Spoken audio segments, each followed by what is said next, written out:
Hello everyone, welcome to HVS studies. तो दोस्तों, आज हम अपनी इस वीडियो में एक्सपेक्टेड क्वेश्चन डिस्कस करेंगे रेलवे NTPC CBT 2 2022 एग्जाम के लिए। तो आप सबको पता है एग्जाम की डेट आ चुकी है। 14 से लेके 18 फरवरी 2022 के बीच में आपका एग्जाम होगा। तो इसके लिए जो क्वेश्चन इंपॉर्टेंट हो सकते हैं, जो रिपीटेड एक्सपेक्टेड क्वेश्चंस हैं, उनको आज हम इस वीडियो में देखेंगे। अगर आपको वीडियो पसंद आए, लाइक करें, शेयर करें और चैनल को सब्सक्राइब कर लें।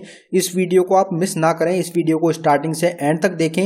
इसकी सीरीज भी रहेगी, आप उसको फॉलो कर सकते हैं। इस सीरीज से आपको 60 से 70% क्वेश्चन मिलेंगे आप रेलवे CBT 2 2022 एग्जाम में। तो चलिए वीडियो स्टार्ट करते हैं, देखते हैं पहला क्वेश्चन क्या है। तो हमारा पहला क्वेश्चन है, in which year was the first economic census held in India.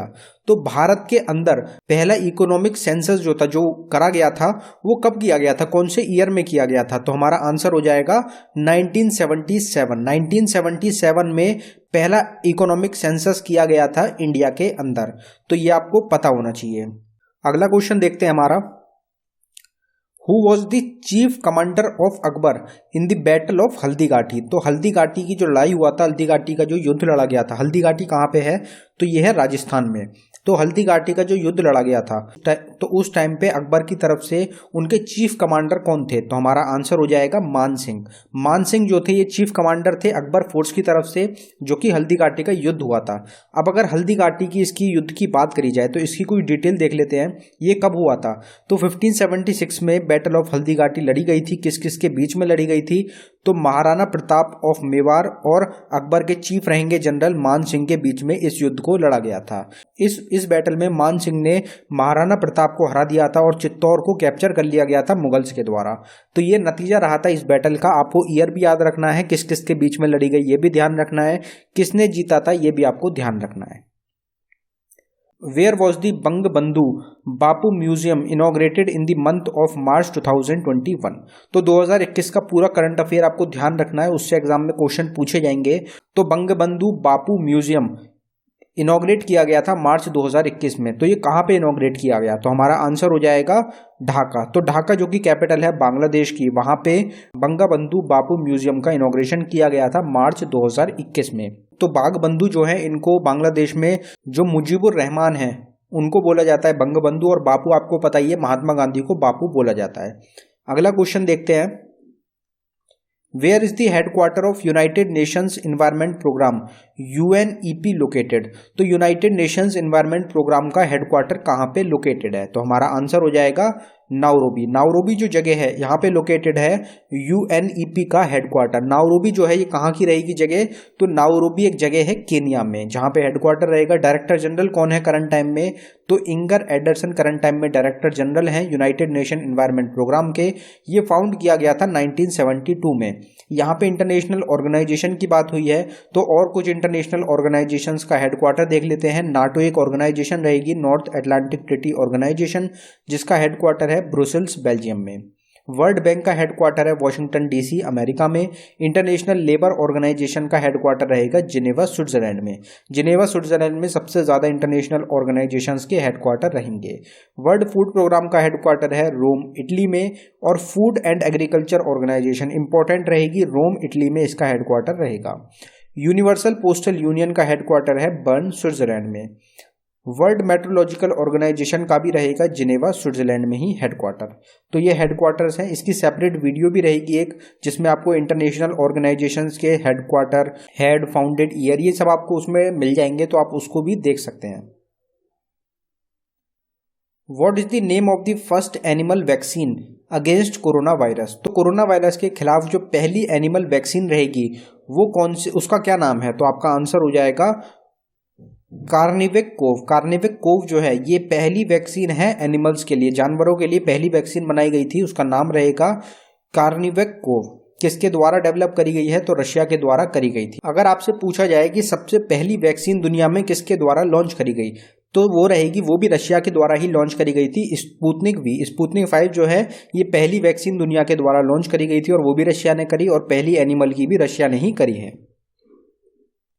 Which state government launched दी जल जीवन हरियाली मिशन। जल जीवन हरियाली मिशन को कौन सी स्टेट गवर्नमेंट के द्वारा लॉन्च किया गया? तो हमारा आंसर हो जाएगा बिहार।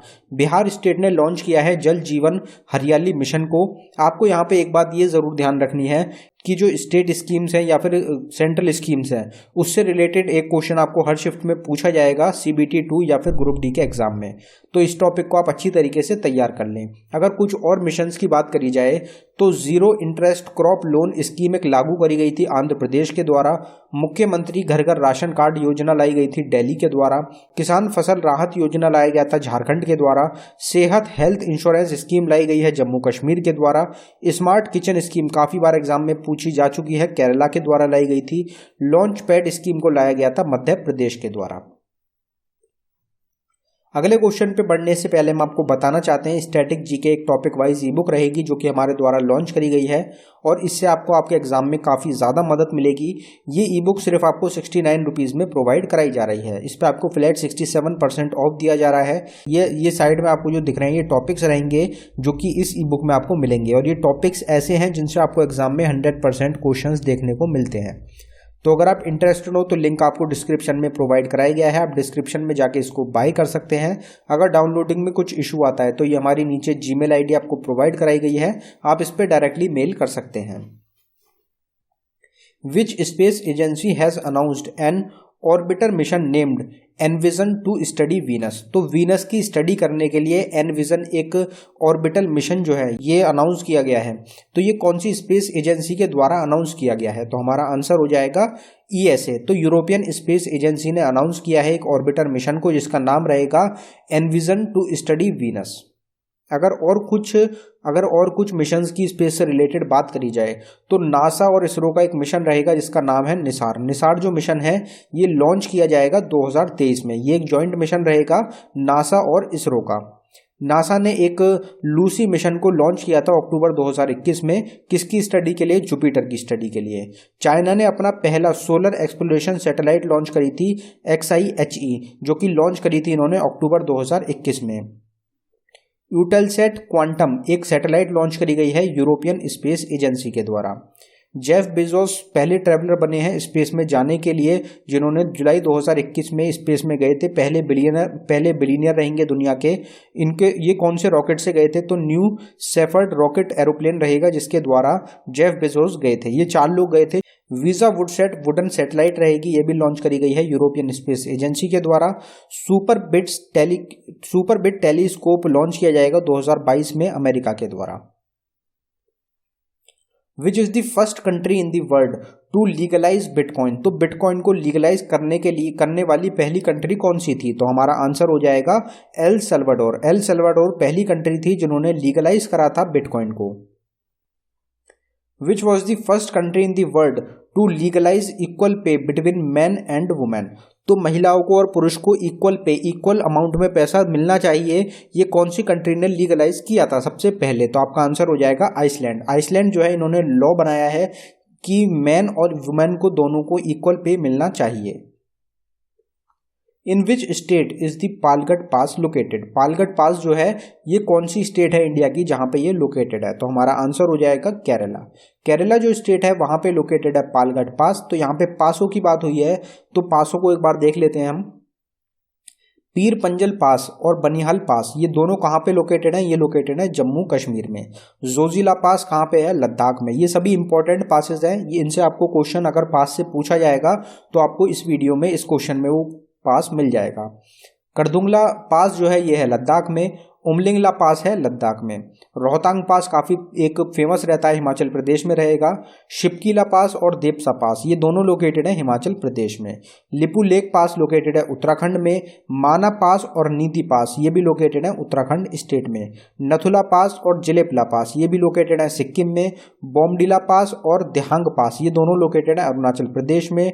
योंगिया पास और दिपिर पास ये भी अरुणाचल प्रदेश के ही पास लेंगे। हल्दी घाटी से आप याद रख सकते हैं राजस्थान में रहेगा, तो राजस्थान में है हल्दी घाटी पास। When and by whom was the demand for the formation of the Indian Constitution Assembly first made? तो भारत की कॉन्स्टिट्यूशन असेंबली बनाने के लिए पहली बार किसने कहा था और कब कहा था? तो हमारा आंसर हो जाएगा 1934 में एमएन रॉय के द्वारा। 1934 में एमएन रॉय ने कहा था फॉर्मेशन के लिए इंडियन कॉन्स्टिट्यूशनल असेंबली को। यहाँ पे क्वेश्चन में काफ़ी ज़्यादा कन्फ्यूज़न होता है क्योंकि अलग अलग आंसर आपको काफ़ी जगह मिल जाएंगे, तो हम इसकी डिटेल एक बार देख लेते हैं। तो एमएन रॉय ने सबसे पहले डिमांड की थी कॉन्स्टिट्यूएंट असेंबली की इंडिया के लिए 1934 में। 1935 में एक ऑफिशियल डिमांड करी गई थी इंडियन नेशनल कांग्रेस के द्वारा कॉन्स्टिट्यूएंट असेंबली को बनाने के लिए। तो यहाँ पे इंडियन नेशनल कांग्रेस ने ऑफिशियल डिमांड करी थी 1935 में, लेकिन जो सबसे पहले डिमांड रखी थी वो एमएन रॉय ने 1934 में ही रख दी थी। फिर 1938 में इंडियन नेशनल कांग्रेस के बिहाफ पे पंडित नेहरू ने अनाउंस किया था कि कॉन्स्टिट्यूशन ऑफ इंडिया इंडिपेंडेंट जो होगा वो फ्रेम किया जाएगा कॉन्स्टिट्यूएंट असेंबली के थ्रू। तो यहाँ पे आपको ये बताया गया है कि जो रखा गया था, जो अनाउंस कर दिया गया था, वो करा था पंडित नेहरू ने। तो यहाँ पे दो अलग क्वेश्चन बनते हैं। डिमांड अगर आपसे पूछी जाएगी तो एमएन रॉय ने करी थी 1934 में, और अगर आपसे अनाउंसमेंट की पूछी जाएगी तो 1938 में पंडित नेहरू ने करी थी। Where is the Mahavir Harina Vanasthali National Park located? तो महावीर हरीना वनस्थली नेशनल पार्क कहाँ पे लोकेटेड है? तो हमारा आंसर हो जाएगा तेलंगाना। तेलंगाना स्टेट में लोकेटेड है महावीर हरीना वनस्थली नेशनल पार्क। 125 या 126 नेशनल पार्क है टोटल इंडिया में। उसकी सेपरेट वीडियो रहेगी जो कि आपको चैनल पे मिल जाएगी। उसमें सारे national park A to Z national park discuss किए गए हैं। उससे बाहर आपसे नेशनल पार्क का क्वेश्चन नहीं पूछा जाएगा, तो आप उसको देख सकते हैं। Which type of waves are used in a night vision apparatus? तो नाइट विजन के लिए किस वेव्स का यूज किया जाता है? जो उनके आइटम्स होते हैं नाइट विजन के, उसमें कौन सी वेव्स होती है? तो हमारा आंसर हो जाएगा इंफ्रारेड वेव्स। तो नाइट विजन apparatus जो होता है उसमें इंफ्रारेड वेव्स का यूज किया जाता है देखने के लिए। Histology is known as the study of. तो हिस्टोलॉजी को किस चीज़ की स्टडी के लिए जाना जाता है? तो हमारा आंसर हो जाएगा टिश्यूज। तो बॉडी टिश्यूज जो होते हैं उसकी स्टडी के लिए, तो उसकी स्टडी को हिस्टोलॉजी बोला जाता है। और ये जो स्टडी ऑफ का टॉपिक होता है ये भी एक सेपरेट टॉपिक है जिसकी आपको वीडियो चैनल पे मिल जाएगी। जितने भी टॉपिक्स होते हैं हर एक टॉपिक की आपको सेपरेट वीडियो चैनल पे मिलेगी। आपको प्लेलिस्ट मिल जाएगी separate all static GK topic के नाम से। आप उसमें जाके सारे टॉपिक्स कवर कर सकते हैं। Which day is observed as World Wetland Day? World Wetland Day के रूप में किस दिन को मनाया जाता है? तो हमारा आंसर हो जाएगा 2 फरवरी। 2 फरवरी को हर साल ऑब्जर्व किया जाता है वर्ल्ड वेटलैंड डे के रूप में। What is the height of the Chenab arch bridge being built between Katra and Banihal? तो कटरा और बनिहाल के बीच में एक ब्रिज बना हुआ है जिसका नाम रहेगा चिनाब आर्च ब्रिज। तो ये जो बना हुआ है इसकी हाइट कितनी है? ये काफ़ी एक चर्चित विषय रहा था 2020 में। इसके ऊपर काफ़ी ज़्यादा चर्चा रहा था, एक इम्पॉर्टेंट टॉपिक रहा था। तो इसकी हाइट आपसे पूछी जा सकती है। तो हमारा आंसर हो जाएगा 359 मीटर। 359 मीटर हाइट रहेगी चिनाब आर्च ब्रिज की, जो कि है कटरा से बनिहाल के बीच में। Which state does not benefit from Bhakra Nangal dam? तो भाखरा नागल डैम से इनमें से कौन सी स्टेट है जिसको बेनिफिट नहीं मिलता? तो हमारा आंसर हो जाएगा उत्तर प्रदेश। उत्तर प्रदेश को बेनिफिट नहीं मिलता है भाखरा नागल डैम से। जो भाखरा नागल डैम है इससे कौन कौन सी स्टेट को बेनिफिट मिलता है? या पानी मिलता है, इलेक्ट्रिसिटी मिलती है, कुछ भी तरीके से कोई बेनिफिट मिलता है? तो आपका आंसर हो जाएगा पंजाब, हरियाणा, राजस्थान। 3 ऑप्शंस गिवन है। इसके अलावा हिमाचल प्रदेश। 4 स्टेट्स रहेंगी, एक रहेगी यूनियन टेरेटरी दिल्ली। तो ये 5 रहेंगे जिनको बेनिफिट मिलता है भाखरा नागल डैम से। The name Jawahar tunnel has been given to which natural mountain pass?